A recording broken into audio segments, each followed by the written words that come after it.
who did the Gulf Tainer deal. This is Amen Mir. I always call him Airman Mir because I throw an R in there, and it's easy to remember airmen, and then jumping through a mirror or breaking a mirror as they jump out of an airplane, or however you want to think about it. Airmen, combing their hair in a mirror. But Airman Mir here, and I'm going to just call him Airman Mir, is the guy who approved the CFIUS deal. This is the guy who also approved the Uranium One deal. This is the guy who also approved the Gulf Tainer deal. So let me repeat that and show you how closely linked Uranium One is to the Gulf Tainer deal. Airman Mir here is the guy who approved the Gulf Tainer deal. He's also the guy who approved the Uranium One deal. And I'll go on to prove that. Now, he is still number 3. He is still the Deputy Assistant Secretary of State at the Investment Security at the U.S. Department of Treasury. And I'll go through his background here as is LinkedIn. I'll also show you how this was pushed through by the Navy and NASA together, and I'll show you the program that Navy and NASA have been running since, oh gosh, it goes back a long way, but I'll show you as of 2003. Okay, so here he is at the U.S. Department of Treasury currently, right now. He's the Deputy Assistant Secretary for Investment Security. But before that, he was a lawyer, and he's always been a lawyer. He's the counsel here at the Department of Justice. What do we know about Bruce Orr at the Department of Justice? What do we know about all the goings-on with Fusion GPS with Department of Justice and FBI and Peter Strzok and so forth? He was indeed the director of the Office of Investment Security, covering the time of Uranium One, which is around this time, 2009, and also January 2014, when the Gulf Tainer deal was done. Okay, 2009 to 2014 as a staff chairperson also of that CFIUS committee. Now, you're going to say, well, the Gulf Tainer deal was done a little bit later. He wasn't involved in that. A little bit later in 2014. No, I think it was actually his last deal that he did, to be honest with you. And then where was he before that? Well, he was an attorney at WilmerHale. Who else do we know from WilmerHale? Of course, Bob Hiley and Rich Mueller. Bob Hiley and Rich Mueller was an immigration lawyer at WilmerHale. Now, if you walk this back and you just basically do his resume in reverse, well, let's go down to Spy Kids, his Spy Kids beginnings, which is, of course, your Georgetown law, and then your master's in financials. It basically means you become I'll just say alphabet lawyer. But he's an alphabet lawyer coming out of Georgetown, and then he gets picked up.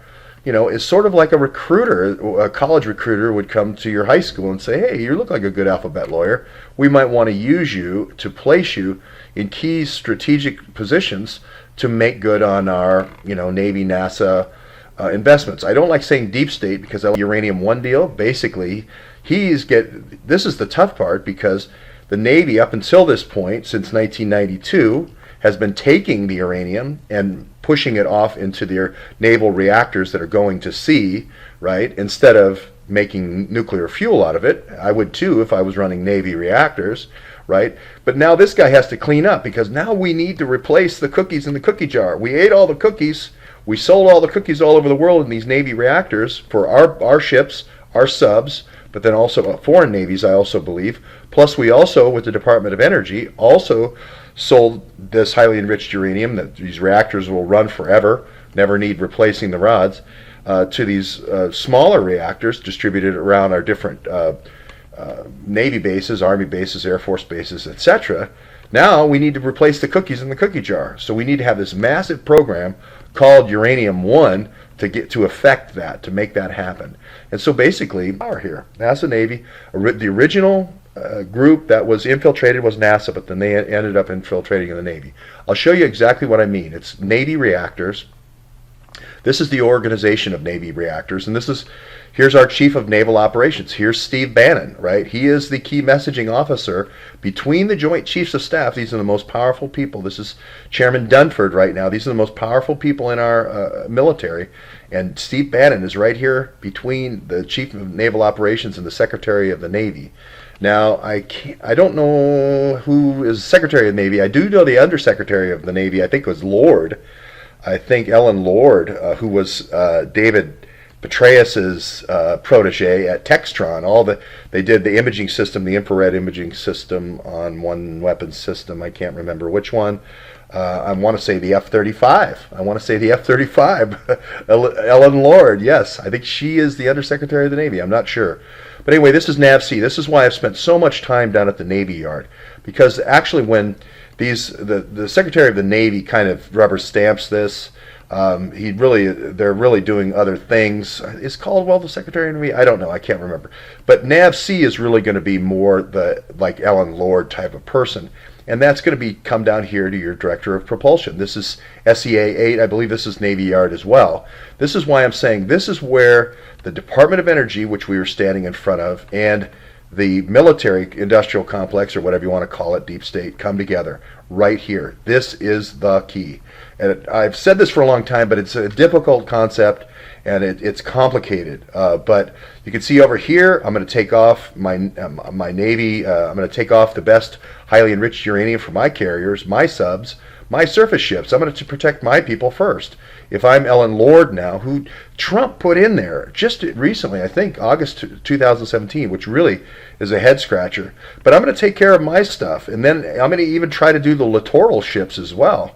I predict that the gas turbine system will be removed, and you will see a power plant, a nuclear power plant going into the littoral ships. I also predict that Maersk vessels will go to a nuclear power plant as well, again directed from here. Why? You've got Steve Bannon here. Now we've got thousands and thousands of miles being logged, steamer miles, as Mattis has now popularized the phrase. So you've got drayage. You need to move this uranium all around the world, mostly nuclear submarines or other protected vessels. And also, if you're at a WAN, you get to move it through diplomatic couriers, okay?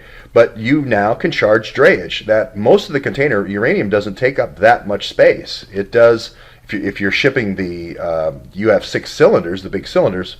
But if you're just shipping the more concentrated fuel, it takes up a very small amount of space. And again, it's under heavy nuclear guard.